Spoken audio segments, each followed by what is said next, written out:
Well, hello, hello, hello, everybody, and welcome to a new episode of He Said. A look at the world from a seasoned Black man's perspective. I'm Alvin King, your host, and thank you all for joining us tonight on this Friday, November the 18th. I hope everybody's doing well tonight. We are truly fired up here at He Said. Tonight, we are bringing you double trouble. We are having two major segments tonight, ladies and gentlemen. Our show topic is finance and facials with our special guest, Randy Jones, wealth management advisor with the Financial Growth Partners, and Rudy Miles for Beauty by Rudy. Both of them have been here before, and you know how much fun and how knowledgeable they are. So thank you all for joining us tonight. Um, this week, for all of my music lovers, can we all say congratulations to the 2023 Grammy Award nominees? Miss Beyonce has taken 9 nominations. Kendrick Lamar, he has 8 nominations under his belt. And Adele and Brandy Carlisle have 7.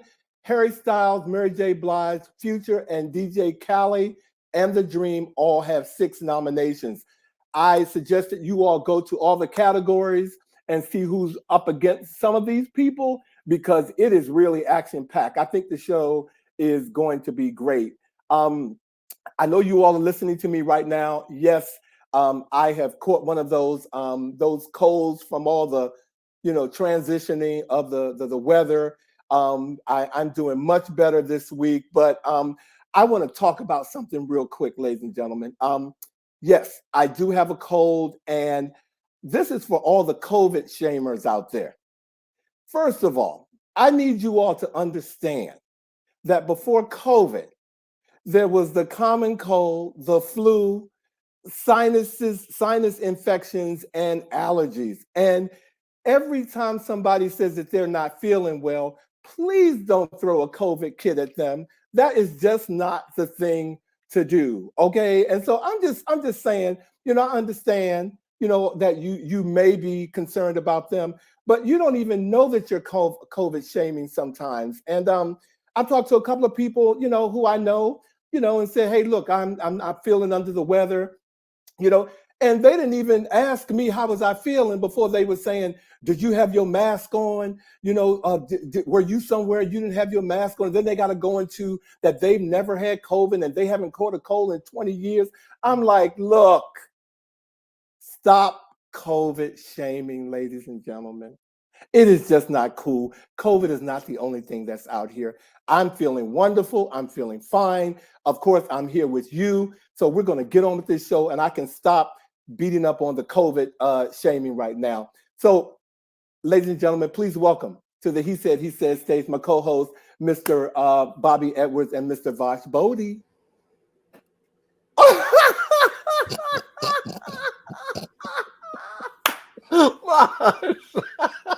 I heard you said you was sick.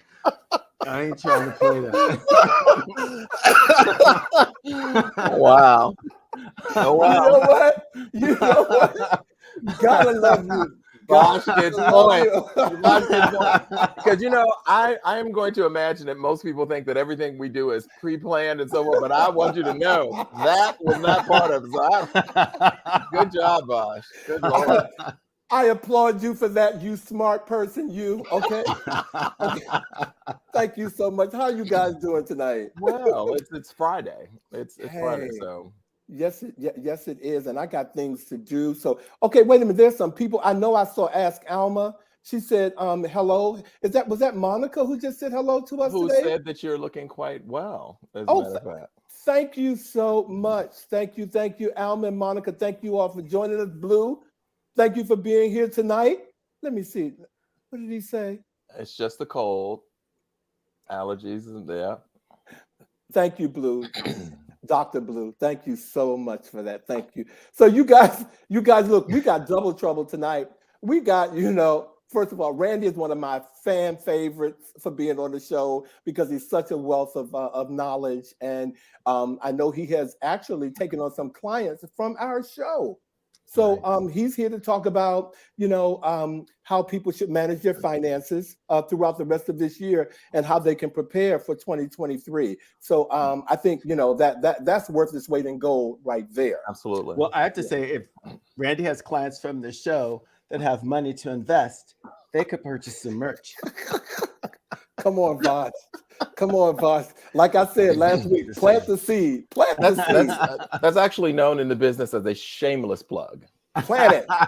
Shameless. Plant the seed. And, hey, Maurice. Hey, Maurice. Hey, Garfield. And look, at our second segment tonight, we have Rudy Miles here for Beauty by Rudy, and he's here to talk about how we need to take care of our skin. He's been here before. And ladies, some of you, I see you on here, you all need to look at this as well, because some of your boyfriends or your husbands, you worry about their skin. You be telling us how good our skin look. It's because we go to Beauty by Rudy to make sure that we keep our skin looking the way it should. So he's going to talk about some tips and things that you can do, or at least suggest to your male friends in order to get their skin tight. All right. Glowing. All right. Glowing. So y'all ready? We got so much to catch up in this chat. Ladies and gentlemen, last week we talked about gun violence and how parents, the question was posed, should parents be responsible for some of the gun violence that their kids are doing? But we're going to put a different spin on it tonight. And we're going to talk about the gun violence that's been happening with, blacks killing blacks, especially teenagers. Gun homicides are on the rise in the United States, with young black and brown people experiencing the highest rates. Young black Americans aged 15 to 34 are experienced and are involved in the highest rate of gun homicides across the demographics. Black Americans are 10 times more likely than white Americans to die from gun violence. And that's from a report in June of 2022. Isn't that something? That's something. That's something. Yeah, it's disheartening, actually. That your chances of survival as a black male are so significantly different based upon race and just the cultural reality of existing in two different skins in our society. Yeah, and just this week, we experienced two major tragedies. One, some of you may know, some of you may not know, but a group of three men who came to Washington, D.C., who go to the University of Virginia, were all gunned down by another black individual who knew them, who used to play on the team with them. And also, there was a young gentleman by the name of Jays Agnew, who went out in his yard. His parents said, go out in the yard and rake the leaves. And someone came by with a gun and shot him while he was in his yard. It is horrible. And I don't know what to make of it. I don't know, why this is happening, but bringing up opposing that parents should be more responsible. I understand that some of these kids may not have parents, but all these kids are not homeless who are doing these killings. That they're not. And you can't tell me that parents or people who know them don't know that they're involved in this. There's so much to unpack. Firstly, for the kids who have to go out and do chores, now they have an excuse to say, Mom, you don't want me to go out in the yard and do lawn work because I may not come back. Get out there and do the lawn work. And with that's real. And that's for real. That's for real. The thing with the football players being murdered, I saw the interview with the father who was talking about, his son having killed these three young men and saying that he was upset and that there was some other story behind it, like these guys had apparently picked on him or something. I'm wondering what further story is coming out of this. But what it ultimately tells me is that we're not teaching our children how to handle their emotions. Right. And how to handle conflict that does not require them to pick up a gun and then annihilate the people that seem to be bothering them. I agree. One thing the father, excuse me, Bobby, one thing the father didn't say was that his son a year ago, who did the killing, was actually arrested for having a handgun last year. Wow. So Then you get into culpability. Like, should the father have known that right. there was the possibility that the child might have an issue with guns and violence? It'll be interesting to see what happens as this case unfolds, and it's going to unfold. I think the reality of mental health issues often get downplayed, and particularly within communities of color. So I do think that that's an issue, but I also think that we have to consider also the extraordinary, unprecedented access to weaponry. Like, people are able to get guns, create guns, 3D printers. It is amazing, the access that young people have to weaponry. Right. Anybody, do you know? I mean, if you were in California, you can go to Big Five, which is a sporting goods shop, and there's a gun section. And you go and you could just look at the guns. Guns are not expensive. Right. Right. Guns cost about as much as 2 pairs of tennis shoes. Yeah. Wow. It's really sad, Mhm. and I think for me, of course I haven't been blind to it, but over the summer I had to do my civic duty, and when I saw what was coming through the courthouses and the age and these kids that were coming to the courthouses for these crimes that they have been committed, it was actually mind-boggling, and I just thought, wow, how can we remedy this? I have no answers. Yeah. But I think if keeping it or talking about it and making people aware that this is happening, maybe that's part of the solution. Keeping it at the forefront, that is something that is very important that we should all be talking about. So that being said, I just wanted to make sure that we weighed in on that, Vash and Bobby.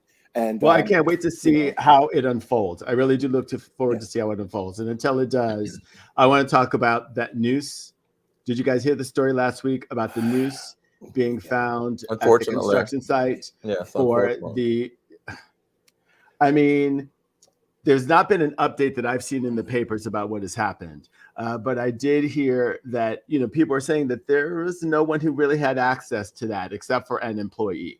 Right. Bosh, I don't know if people heard where it was. I didn't hear the actual location, but I know the story. It's at the Obama library. Library Yeah, construction right, site in Chicago. Right. Mhm, Yeah. mhm, mhm. Right. And it was Yeah. found like in the bottom, like, near the base. And since then they've shut down construction. As far as I know, they have not opened construction. Correct. But it's just like, really a noose. Aren't we done with that? Isn't that tired? All I can say to that was an inside job. Mhm. And if they don't have cameras around that construction site, shame on whoever is working on it. They There do. should be cameras should be everywhere, and so it was an inside job, and I hope they find who did it. It's really petty to me because the person is a coward, and Mhm. so but sometimes penalty for cowards can outweigh penalties that I would place on somebody else if I had to. Well, the reward is $100,000 for anybody who has information about Mhm. what went down. So they are not taking this lightly. They definitely want to find who is responsible because they definitely want to vet this out. They are also not opening up construction until they have sensitivity training. Right. So they're definitely taking it as a learning opportunity and a teachable moment. But still, it's 2023. If you don't know now about all kinds of things, whether it's marriage equality, it's about all different races, etc., then come on. Right.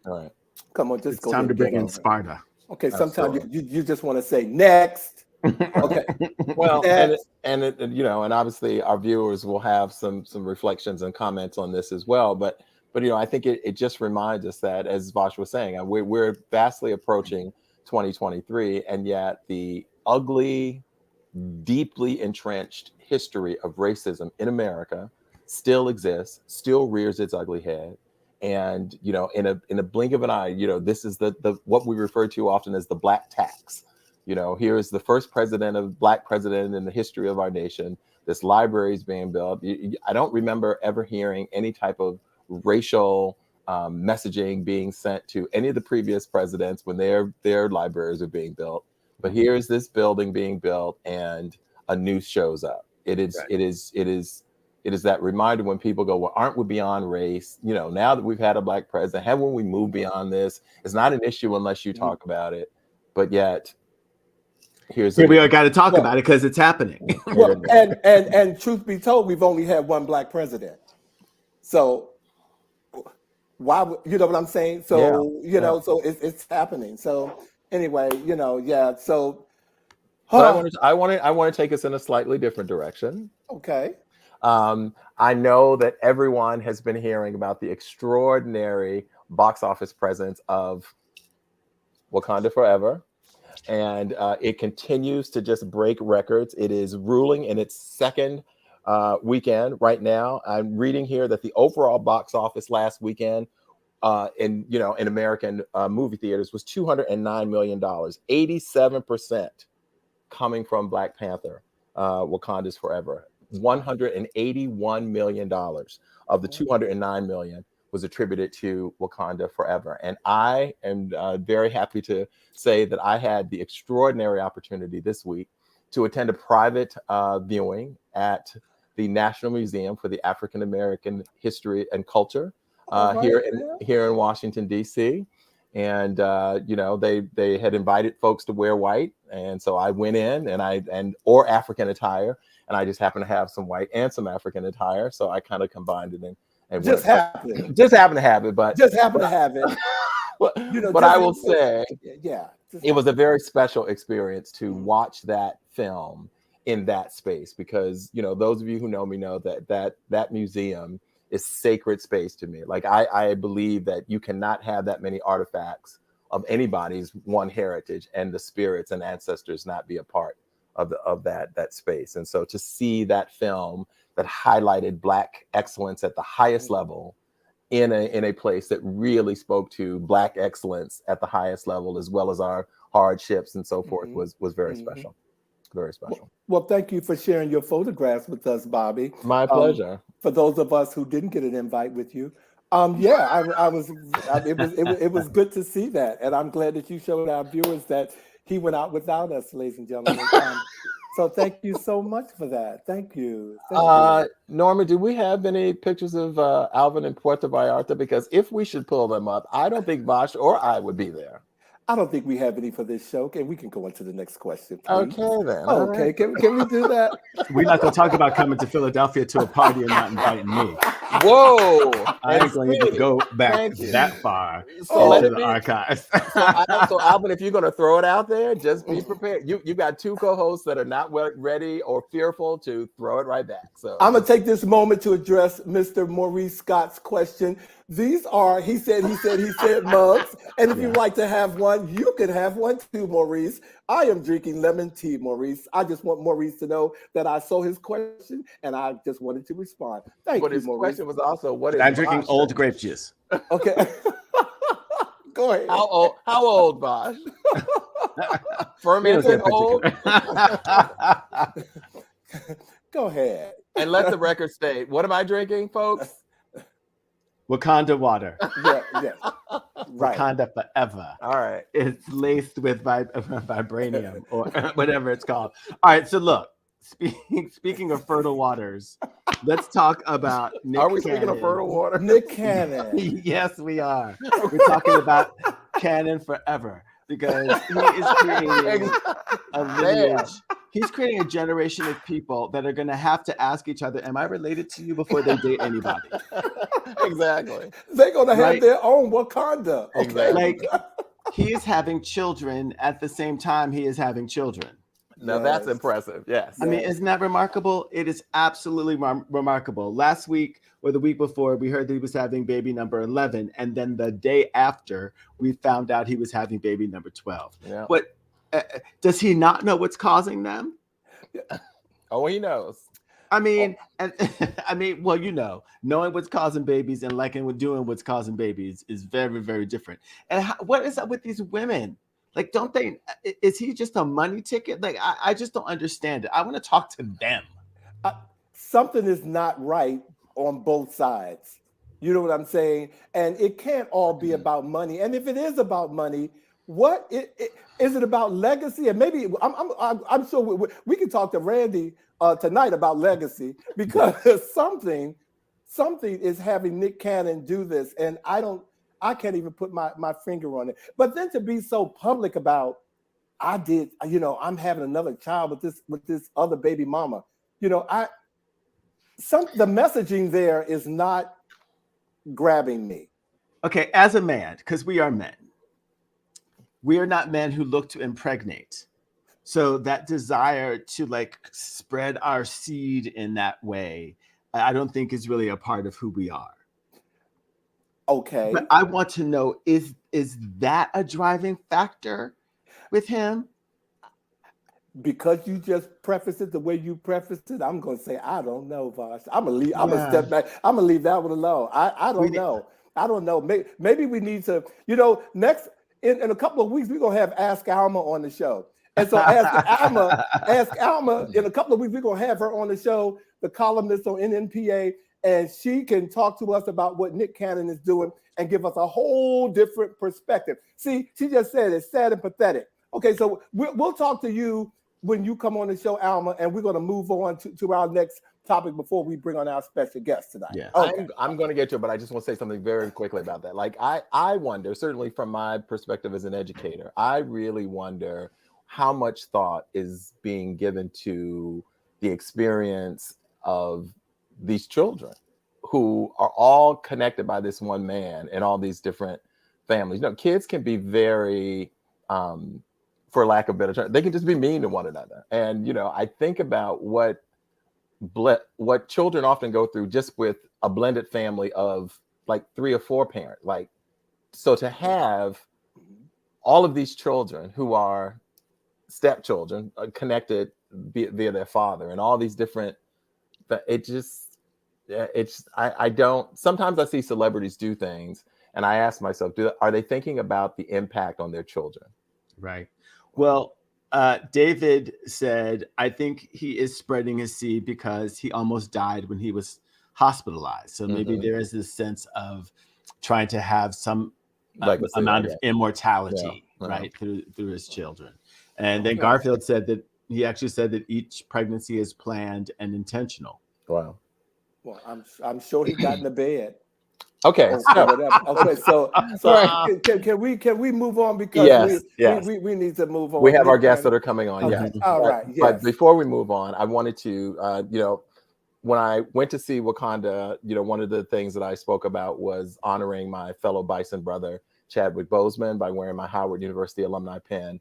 And this next news story also impacts another fellow Howardite, the extraordinary Roberta Flack, who this week we learned has been diagnosed with the degenerative disease ALS, and it has silenced her sultry voice. That Roberta Flack will indeed no longer be able to sing again. According to the article that I read, a representative from Ms. Flack's team announced that the progressive disease ALS, commonly known as Lou Gehrig's disease, has made it impossible to sing and not easy to speak. But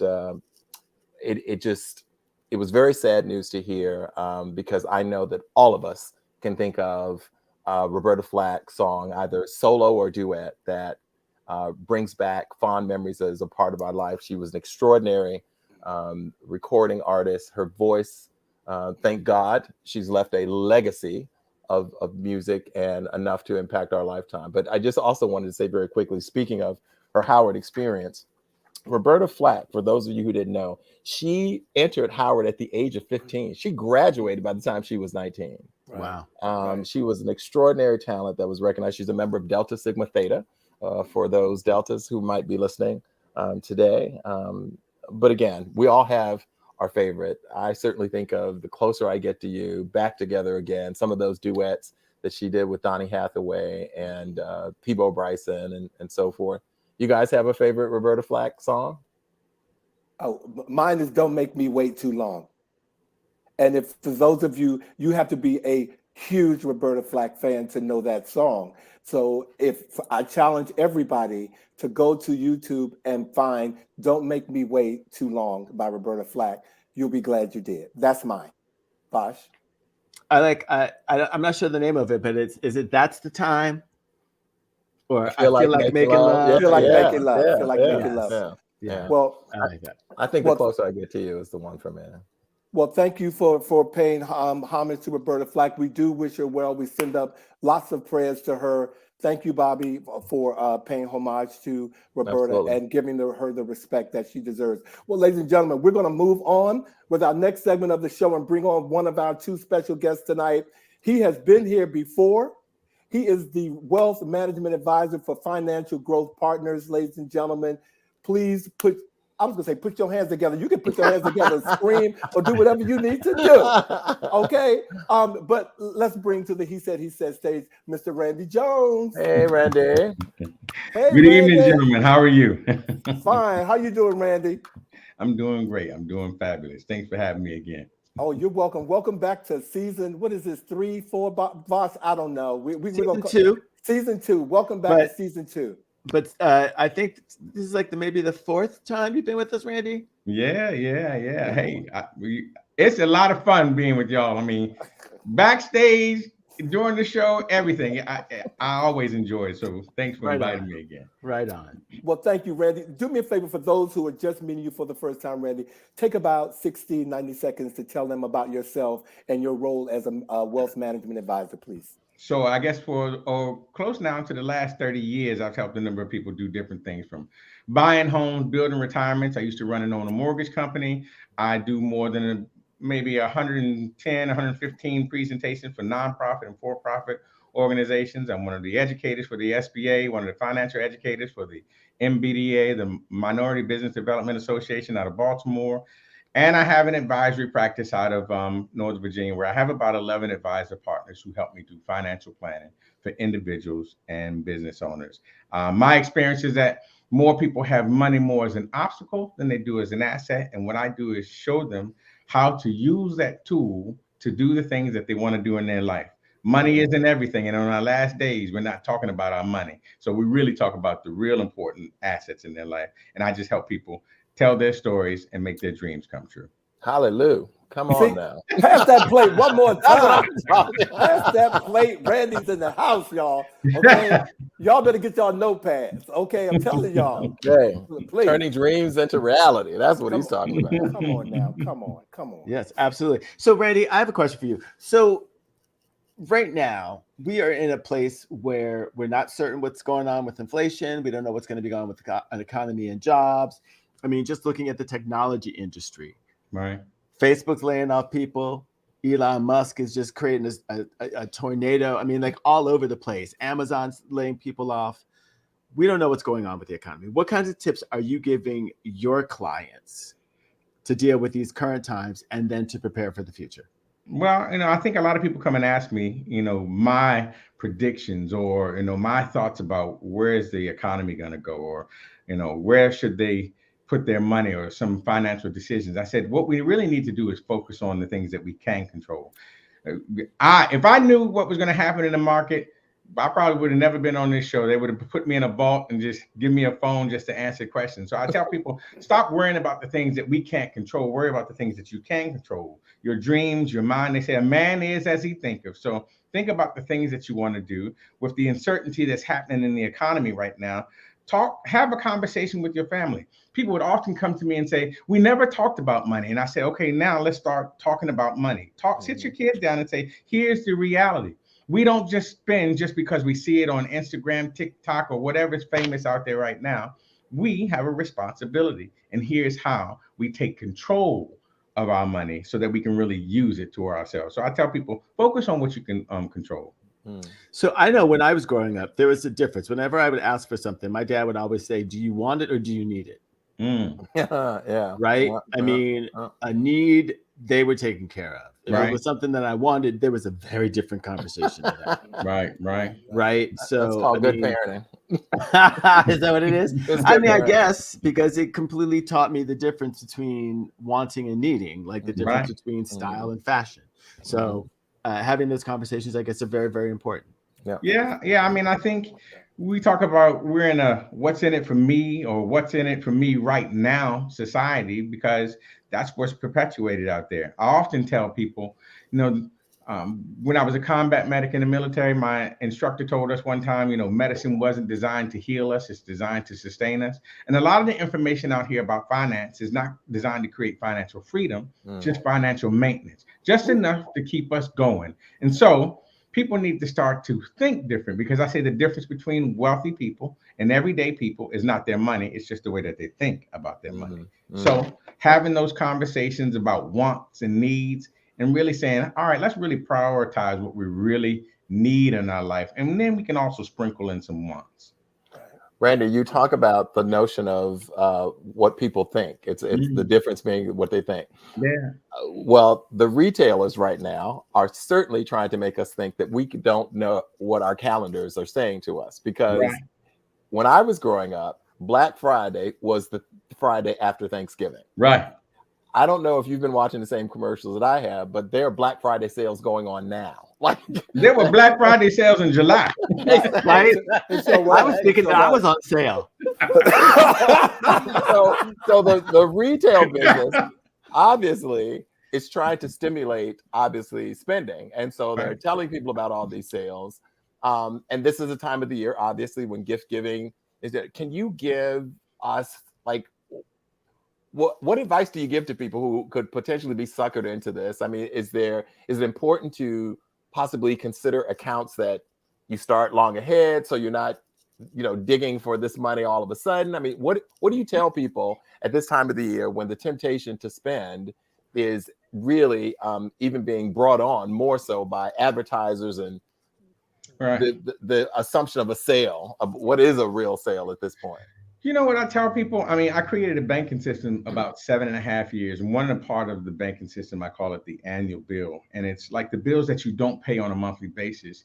You add those up and divide them by 12. And all of that money goes into a separate account. And some of them are going to be like vacations, holidays, special occasions, birthdays, events that don't happen often. But I would say set the money aside. And even if you're going to go out and do some type of Black Friday shopping or online Brown Monday shopping, whatever color they do nowadays, Brown Monday. Set a limit, or even get yourself like a debit card and take the money and just load the debit card with that amount of money and say, hey, this is what I'm going to do. Because when you've heard about the envelope system where people would put money in the envelope and they say, hey, this is vacation or this is Christmas, something like that. Yeah. And when all that money in the envelope is gone, because you could see it, you paid more attention to how you utilized it, what you were going to really spend your money on. And I think that's all you really need to do. And that's probably just the best way. People are looking for like some magic tip. It's really basics, getting back to the basics of paying attention to our money. I find more money in people's lives just by looking at it. And so I tell people, look at what you're doing, pay attention to what you're doing. And that way your dollars will start to make sense. I think they should change that envelope concept to the Aretha Franklin, how to keep your money concept. Okay. For anybody who follows Aretha Franklin, I think they should change it to that. That came to mind when you were saying, I just had this image of her stuffing her money in an envelope underneath her seat on the bus. I don't know why that came to mind, but it came to mind. Because she was known to be paid cash before she performed. It came to mind. Well, So Randy, look, I dibble and dabble in stocks thanks to one of our viewers on the show tonight. And I know that the stock market has been very volatile this year. Do you think this is a good time to purchase stocks, or should people be more concerned about keeping their money safe at home, not in the envelope or in a bank? Well, I think Bobby was talking about, the way that you think, and referencing the comment that I made. Wealth is is primarily about your thought process. And as a wealth manager, I help you manage your thoughts around money. And we all know that we should buy stocks when they're low and sell them when they're high. But it is counterintuitive to the way that we really think about it. Think about if you had a Super Bowl quarterback and he's winning, you wouldn't sell him the next year, and you would say, hey, we're going to hold on to him and keep on winning. So I think people know what they should do, but emotionally do the opposite. Everything is on sale. How come we talking about Black Friday? How come Black Friday is a great thing after Thanksgiving, but it's bad when it comes to the stock market? If everything is low right now, if you have the money set aside, take advantage of it. But I think what people look at when it comes to getting involved with stocks is that they're looking how can they flip their money, not invest their money. Investing is a long-term strategy. People, sometimes will call me and say, I want to put $1,000 in, and what do you have out there that can give me $10,000 back in 90 days? I say, it doesn't work. 10 years to life. That's what. You better preach. Okay, that's right. That's right. That is true. I've been directed or have been instructed to just put your money in there and invest and let it stay. Kind of forget about it in a way. And so that doesn't allow me to focus on putting money, putting money in my stock bank and worrying about where it's going. So I do understand that concept of Here's a big thing about that. I often tell people, because I try to simplify the complexity. Investing is like lending your cousin money. You put it out there and you just know, hey, I may not get it back, but this is not all my money. Well, you might hear somebody like Warren Buffett put $1 million out in the market, but he got $100 million. So that's 1% of his money. But you'll have somebody put $50,000, and that's 90% of their money. So you only invest what you can stand and lose. Just think, hey, I'm about to give my cousin some of my money, and if he give it back, we'll be lucky. Cousin Earl, you got the chop. Okay. We are not going to call any cousins' names today. Cousin Earl. Okay, I'm done. I'm done with that. You don't think I'm anti-investing. I think you should. You got to do it the right way. Yeah. Okay. All right. Well, I have to jump into these comments because people have said some funny stuff. Mo Craig said, I saw Black Friday BBL special today, and that is absolutely hilarious. That is my classmate. Thank you, Mo. Appreciate it. And then David said that Roberta Flack's Dr. Richard Smallwood's music teacher, which is lovely. Yes. Monica said that Where's the Love is her favorite song. Yes. David said that Back Together Again is his favorite Roberta Flack song. So we got to pay homage to those because I love all of those. I'm going to give another dig. I live across the street from Coolidge High School where Roberta Flack taught. And they now have a statue across the street or a tribute to Roberta Flack. So I had to get that dig in. Thank you, David. Get it in. And Mo, I had to get it in because I wouldn't have thought that if we didn't have this show. So thank you. Okay. All right. Brandy, 2023 is right around the corner. I know you said you're not a fortune teller, but what should people be preparing for? Prepare for the best. Always prepare for the best. Prepare for the best. But financial planning isn't designed if everything goes right. It's designed if everything goes wrong. Like I said in the very beginning, do the things that you can control. Here's the one thing people don't realize. Your savings rate of return will outpace your investment rate of return. Okay, say that again. Return on your money, but being able to save 20% of your money is always going to outpace whatever the market can give to you. I think people think, I often will say, financial planning is not a product. It's a process. And so everybody's calling and saying, what should I buy? What should I invest? I want my money to work for me. Well, it has to work for a purpose, not just sitting it out there to have more money. Because like I said, on your last day, ain't nobody thinking about their money. They're thinking about who cared about them and who they cared about. So that's what we need to begin with, the end in mind, so to speak. So 2023, I said, prepare for the best, have a plan just in case of the worst, and control what you can control, your savings rate. Work on trying to save 5% more versus trying to figure out how you can get a 5% return in the market. Okay, Randy. And we talked about stocks earlier. So I want to talk about Bitcoin, blockchain, and the other different types of cryptocurrencies and certificates. Currently, I don't know if you know this, but there is a multi-billion-dollar class action lawsuit against FTX, this major crypto company, where major celebrities are all under fire for endorsing this FTX, and some of them will have to pay fines. And think about what happened to Kim Kardashian earlier this year. Right. So my question to you is, many people say good and bad things about them all, but what are your thoughts about these topics and the whole crypto blockchain Bitcoin Oh phenomenon. my goodness. If there's not another video I've heard about a certificate or crypto or buying a half a Bitcoin or a quarter of a Bitcoin, here's the thing. Cryptocurrency, when we think about risk tolerance being from like 1 to 10, 1 meaning that you won't risk anything at all, and 10 meaning that you'll risk it all. Cryptocurrency and things like that, as far as investing and putting in a portfolio, is like a 900 on the risk scale. Okay, then. But every time I talk to people, they always say, "Well, you know, I'm new. I'm not really into risk. I'm low risk, but I got this crypto, you know." Right. And so I think there's a place for it out there. Most people probably shouldn't have it in their portfolio, because I think you have to be a savvy investor to really know what place it should be in your portfolio. And I think too much of anything is not good. Some people put all of their eggs in one basket, and this is a brand new basket. We don't even know if it will hold water yet, you know? Okay. And some people are finding out, yeah, there's some leaks in there. And all it takes, they say, look, it's just like the lottery. They say you got a better chance of getting struck by lightning twice than winning the lottery, but all you need is one person to win. And they say you can't win it if you ain't in it. So that's why people keep on doing crypto and things like that. I said, do your research and see if there's just a little bit that you want to dabble in it. But if that's your cousin Earl that you gave the money to, this is his best friend that he only see every 5 years. Right, exactly.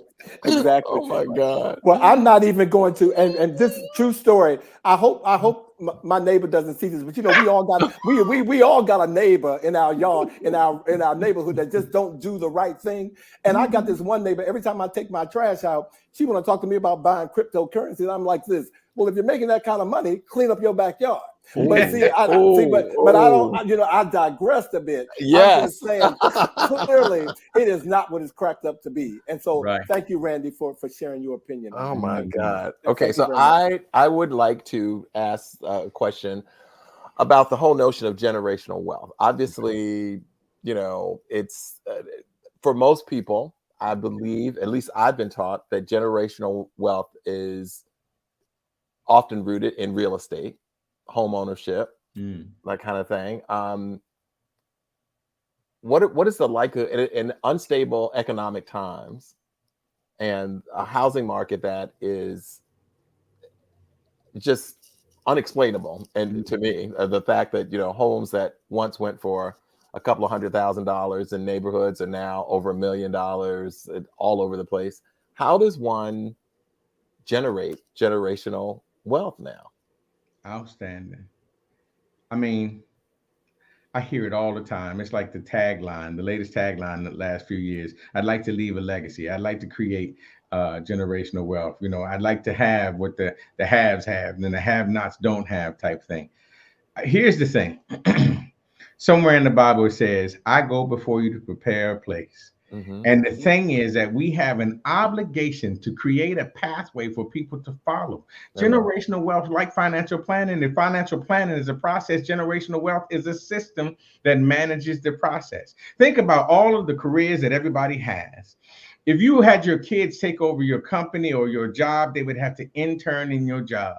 They would have to figure out how things work, how your meetings run, how, you know, what you do on a daily basis, so that someday when you leave that position, they can take it over and do it just as well or even better than you did.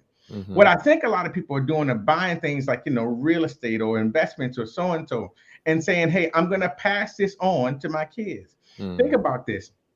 Think about your money as a tool. I said I should make a commercial like this, like a hammer. And say, hey, you know, Vash, how'd your hammer do last quarter? Oh, it did real good. Bobby, how'd your hammer do? It did real good. I got the new one made out of stuff they make the space shuttle out of. How's yours, Alvin? You know, I got 3 hammers. Everybody got a hammer, but ain't nobody building nothing with it. Your money is a tool. Generational wealth has to be a process of what do we do with our money other than have more money? I believe that we're here for the benefit of others. You have to have a system that not only creates generational wealth, but transfers generational wealth, and a system that maintains it from one generation to the next. The goal is not to leave your kids $1 million so that they can burn it up, to teach them how to turn the million into 3 million, and then the 3 million into 5 million, and then the 5 million to 10 million. But a lot of times what we do is we get ours and they say, I got mine, you got to get yours. And so stop telling your kids, buy things, get products. I think all of them are good, but you got to put them in a system in the proper perspective and say, put a why behind it. If we got a strong enough why, we can overcome any how or what's.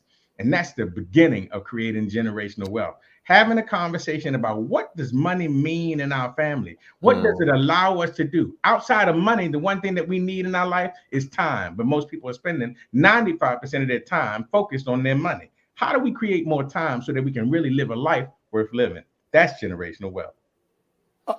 I appreciate that. I do. I got the plate, but hold on. While you all are reading some of these comments from our viewers, I'm going to pass the plate around, and y'all can just put some dish in it when you get a chance. But let's start with David Eccles. David said something about stocks, about buying stocks. He said earlier, and then Blue said something. David said buy stocks when they are low and sell them when they are high. Yep. And Blue said there is still no laws around crypto. So much can't be done or can't be done legally. Yeah. Maurice Scott, he said it's more about the technology behind it. I am a little suspicious of crypto's decline because various governments and banks are working on their own digital currency. That way it will be centralized and regulated. How about that? Okay. How about that? Thank you guys for chiming in. Ching, Randy, you just said that. Go ahead, Vash. I'm sorry. No, that's all right. I mean, Randy, as always, when you show up, you just really take us through what we need to know and cut through all the sort of smoke and stuff that's going on around TikTok and that we see on just the regular TV about finances and whatnot. Can you wrap up what you've sort of told us? Give us 3 sort of general takeaways that we should have going from here into the next year. The difference between wealthy people and everyday people is not their money. It's how they think about their money. How they think. Okay. What I do is not complicated. It's just hard. Because before even tonight, you hear me say some of these things, and some people will say, well, dang, didn't he say he's a wealth management advisor? Does he work with money? I work with hundreds of millions of dollars and a whole lot of people for a whole lot of reasons, running companies and things like that. So I'm not anti-money. But I think people are thinking about it, the wrong way. Control what you control. The hard part about this thing that I do is that you have to think differently. When I would ask people, are you an educated consumer or a smart consumer? People would choose one or the other. But if you look up the word consumer, it says somebody who devastates, wastes, does not cherish, does not care for, and squanders. You thought you were drinking the Kool-Aid, but you are inside the cup. If you want to change your outcome, a man is as he thinketh. Change the way that you think. So start to think different. Control what you can control, which is your savings rate versus your rate of return in the market.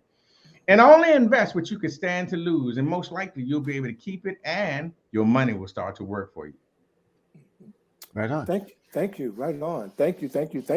So, Bobby, you want to wrap up with Randy and so we can move to our next? Well, I just wanted to just echo if there were any last comments. And he certainly gave us, I think, some very sound advice in terms of how we think about money, how we make it work for us, how we pass it on. I think, again, because I'm an educator, I'm connected to the notion of teaching those that we leave the money to how to make that continue to grow and perpetuate itself. So here's one thing to leave everybody with. All the technology that we have, our grandparents, we didn't have computers, and most of them couldn't read or write.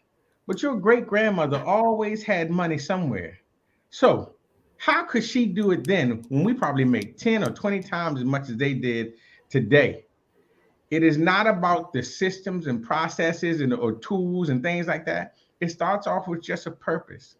If you make your purpose greater than your profit, money will never be a problem. Okay. So there you have it. There you have it. Ladies and gentlemen, put your hands together, okay, for Mr. Randy Jones. Randy, thank you for joining us again. Thanks, Randy. As always, it's a pleasure to have you here. Don't go away because we're going to bring you back before we close the show. Thank you. And I'm going to keep the plate over here because that's my new investment. I can do my Randy Watson on you. Okay. So, ladies and gentlemen, our next guest, like I said, has been here before. He is here to talk about how to keep your skin tight. We're going to play a video to introduce this next person because You have no idea what you have not been doing. Okay.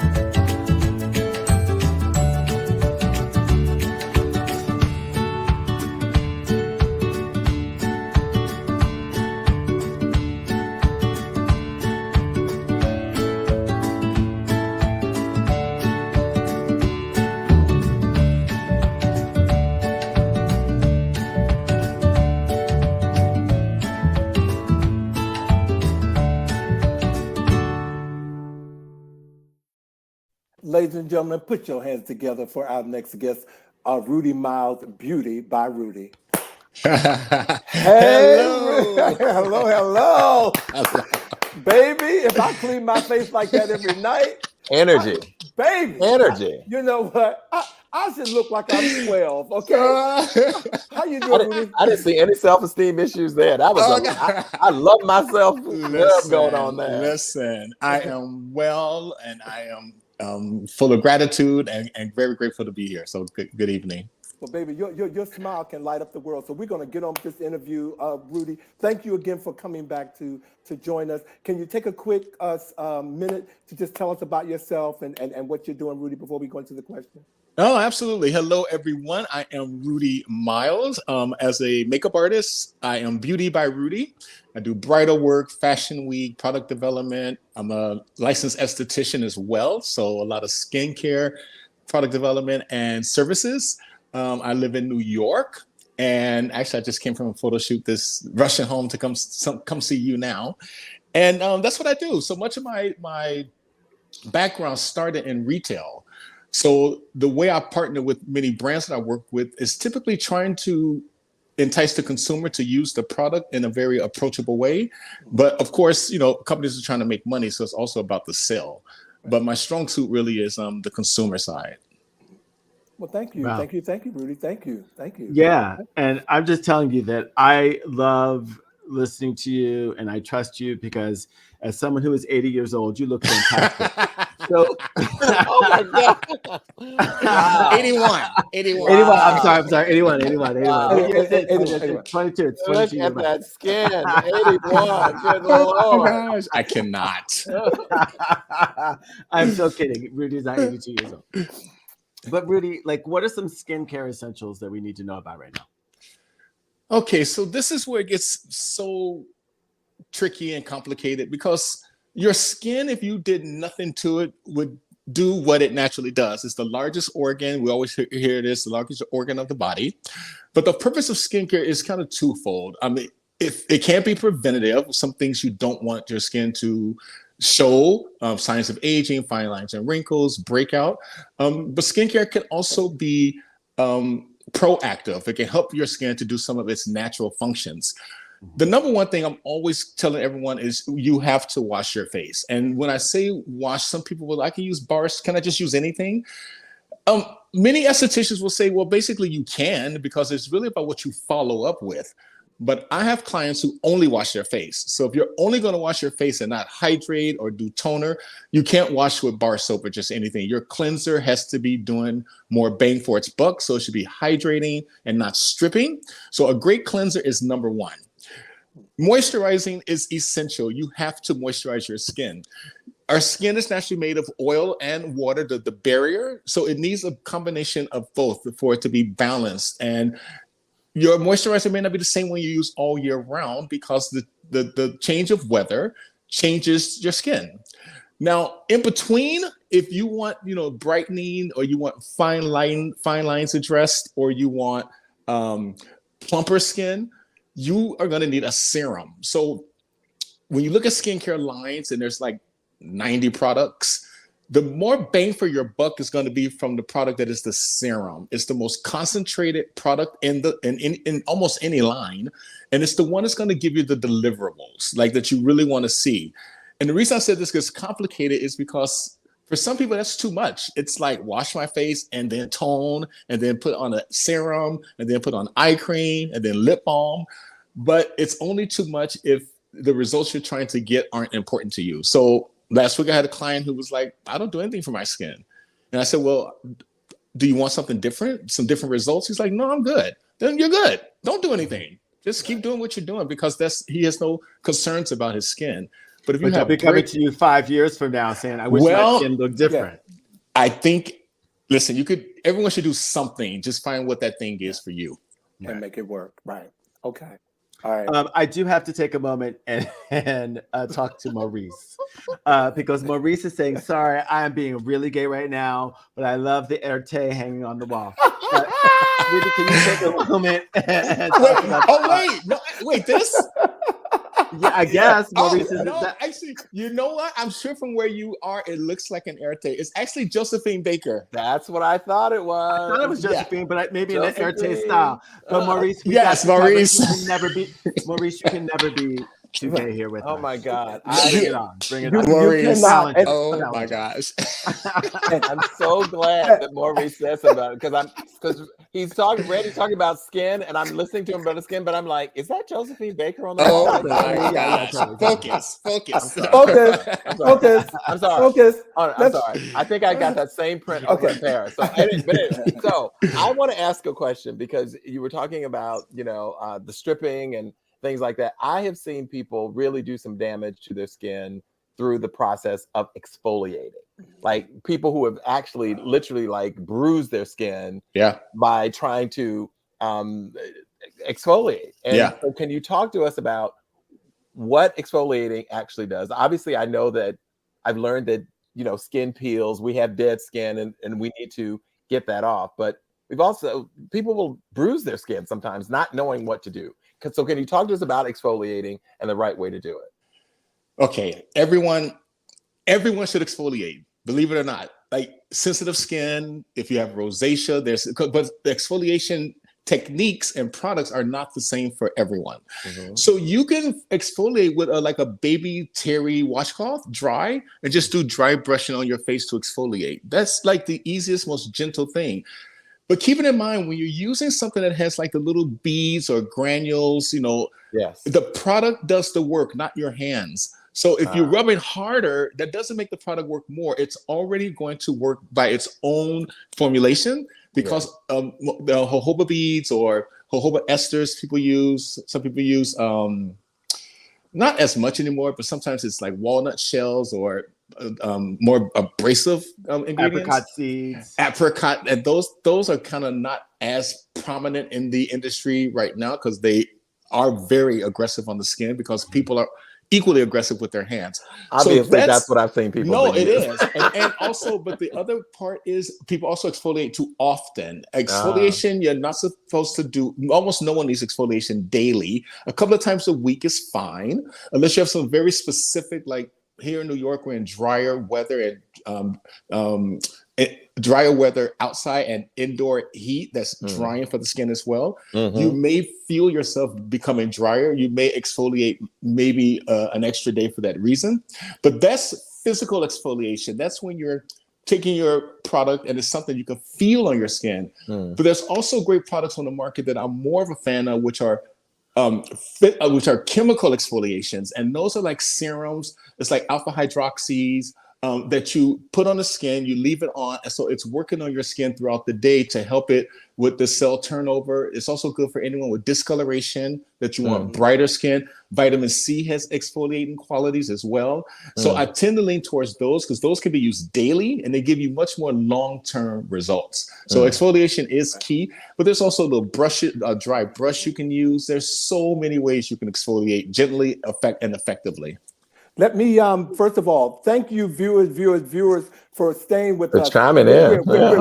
And chiming in. We're going to go over by a few minutes because this conversation has been so well. And thank you to my producer who said that we can. So, so thank you so much. But no, this conversation is very important. And so I appreciate it. But I just wanted to let the viewers know we're going to go over. So don't go away because we do want to close out the show and bring Rudy and Randy back.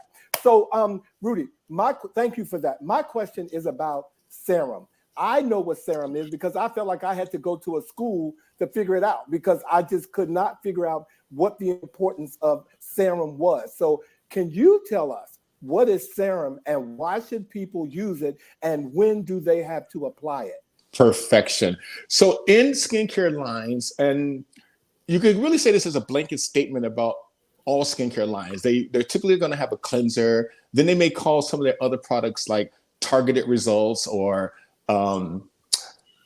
focus results. They'll name it differently, and it's the product that's going to give you the result that you want. So, for instance, if you have discoloration and you want even clearer skin, a cleanser that you're using daily is not going to give you clear skin. It's going to help cleanse the surface and maybe prevent breakout that leaves discoloration, but you're washing it off. So it's only going to work while it's on the skin. A serum is a product that's, depending on how you're doing your skincare system, is typically applied after cleansing and before moisturizing. So it's right in the middle. And because it's the product that targets the results that you want, it's going to have the highest concentration of the ingredients to give you the results. And you're going to need less of it to use. So it's not 2 or 3 pumps. You probably do like a pump and a half or 2 pumps, depending on the product. So let's say your concern is fine lines, wrinkles, aging skin. Your serum is probably going to be targeted and will be probably a retinol. Retinols are really rich in vitamin A, which help with cell turnover. And in the marketplace today, there's some really good gentle ones. Some people use prescription retinol, Retin-A or tretinoin. But the issue with those prescription products is that they work very quickly, but they can't be used long term because they're very aggressive on the skin. You start to get more dryness and you get the opposite results of what you want. So a retinol is a great serum for that. Vitamin C, I'm a proponent that everyone should be on a vitamin C serum. It's just the most easiest, the easiest go-to product that gives you the antioxidants you need for your skin protection and health. And 2%, if you find a 2% vitamin C, is great. Now, again, this is tricky because there are also 10% vitamin C's in the marketplace, which are quite high. For some people can be too aggressive and can cause sensitivity. Then you may want your skin just plump and look nice. A collagen serum. So that could be used daily, and it's going to help your skin do its natural function of using it's called fibroblasts. And it's when the cell turnover is happening within the skin. It's that spongy structure that really supports the skin and keeps it bouncy and healthy. And they do work. Some people drink collagen or take collagen capsules. That's for the whole body, and that's great. But a collagen serum is going to give you that result. So the answer is the serum is going to be your product that's going to give you the most results. It's going to be the most concentrated. And usually in a line, it's the most expensive. The most expensive, exactly. Yeah, that's true. I wanted to ask, I sometimes have oily skin, in certain areas. And I believe that's common, particularly among people of color. Yes. We often talk about the treat of, I'm going to have a facial, and sometimes we do them at home. We go to spas and so forth to get them. Like, can you talk to us about the benefit of a facial? Yes. And is it something that we should do more regularly or something that we treat ourselves to periodically? I love that you just used that word, Bobby, treat. So when I say we, I mean like estheticians, and many of us are started to train our clients that it's no longer a treat. It's part of your wellness self-care. It really is like, it's a give. It's like breathing. But the issue is having a facial as a treat. You're not going to get the long-term benefits of having a facial as part of your ritual. Because when you go to an esthetician, we're going to be able to design treatments for you long-term. Like the first time we may do, microdermabrasion or some exfoliation thing. The next time you come, we'll do a peel to really help deeply exfoliate your skin. We can plan a whole calendar of services for you to get your skin to where you want it to be. Having a facial as like a one-off, then I recommend that facial should be something that's very active, like a peel or something where you do with a little blade called dermaplaning. It should be more than just like, it should be relaxing. I get it. It should be that too. But if you're gonna not be coming back, it should be something that's gonna give you like an instant visible results that you can see over time and use. So facials are great. You can do facials at home. It's just not going to have all the machinery and stuff, but you can absolutely do facials at home.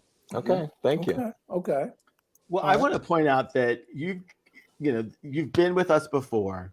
If people want to see and get more information and a better understanding of who you are and some of the products and things you've talked about, they can go back to our episode 39 called Skin Tight, which is from I think January of last year. Yeah. So you talk about some products and things. You haven't really talked about your products, which I really, at some point in time, would love to try and love to have you come back on and really even give a demonstration. Yes, of some of your Roller. products. Yes, Jay Roller. You know, Well, yeah, and that I'm glad that we put that picture up. Before we close, Rudy, I want to, because this has been a very popular thing for the skin. I haven't used it, but I want to, can you just briefly tell us about the Jade Roller? Can we put that picture up? Because I hear this must be like magic, okay? And so let's talk about this Jade Roller before we let you go, please. Okay, so tools are great, and Jade Roller is one of the easiest things you can get to use. You can use it on your whole body, to be honest. And it's great because it helps with what we call effleurage, which is basically the movement of fluid and lymph underneath the skin structure. So you sometimes won't see immediate results like puffy eyes, but if you Jade roll your eyes when you first wake up in the morning, especially if it's from the refrigerator cold, by the time you get to work or like lunchtime, you'll notice your eyes have depuffed because you help them to drain away some of that stagnation. They're also good warm. You can put it in warm water to stimulate circulation for skin that's a little more sluggish. And for skin that's oily, it's great for cold because it's going to constrict those oil glands and make them produce less oil. It's a great tool. Where has the J roller been all my life? is it the J roller or the Jade roller? Jade, like the stone. Jade Yes. roller. So David, this is not a dating roller. app. It's not a dating app. It is not a dating app. But It is not the J roller. It is the Jade roller. Jade roller. Because I would be up in some store looking for a J roller, and people Yes, are like, indeed. No, Not that's good. another store, Bobby. That's another store. No, we're talking about the Jade Roller. Thank you so much. Ladies and gentlemen, can we bring our first guest, Randy, back to the stage, ladies and gentlemen? First of all, thank you all of our viewers for hanging in there with us. We really wanted to get this in. We went over time because we wanted to. Okay, because that's why we went over time. Okay, but thank you all for hanging in there. Thank you to Randy and to Rudy for being on the show tonight. You make our day. Thank you. I really appreciate you guys coming in. Happy holidays to you. Next week, ladies and gentlemen, will be our World AIDS Day show. Ladies and gentlemen, which World AIDS Day is on December the 1st, and we will have a representative, Mr. Dr. Stephen Abbott from the Max Robinson Center. He's right here in DC. He's going to be here. And next week on We See You, we will have the new celebrity baker, Mr. Bake, will be here, baby. And if you all have not had Mr. Bake's cakes, I'm telling y'all, if you all have not had Mr. Bake's cakes, you in for a treat. I'm telling y'all where you can go to get it, but he will be here to talk about his cakes and whatnot. But our words of the week this week, ladies and gentlemen, when you want to succeed as bad as you want to breathe, then and only then you will be successful. And those words were by Eric Thomas, The Secret to Success, ladies and gentlemen. Amen. So again, thank you all for being here tonight. Thank you to my co-host. Thank you so much. And thanks to all of our viewers. I've seen some friend Adrian. I saw you, man. I just want to say hey to all of the folks who are chiming in. Hey. Thank you. And Sean, don't think I didn't see you talk about vitamin C for your skin. That's why your skin looks so good, Sean. Okay. That's why your skin look at that picture. He said interesting. Okay, that's why your skin looks like that. But again, thank you all for being here tonight, and we look forward to seeing you next week. Please tune in for the new episode of He Said. He said. I'm going to CVS to find a Jade roller. I'm going to get a Jade roller. Thanks, I want a J roller. I want. Good night. Thanks, everybody.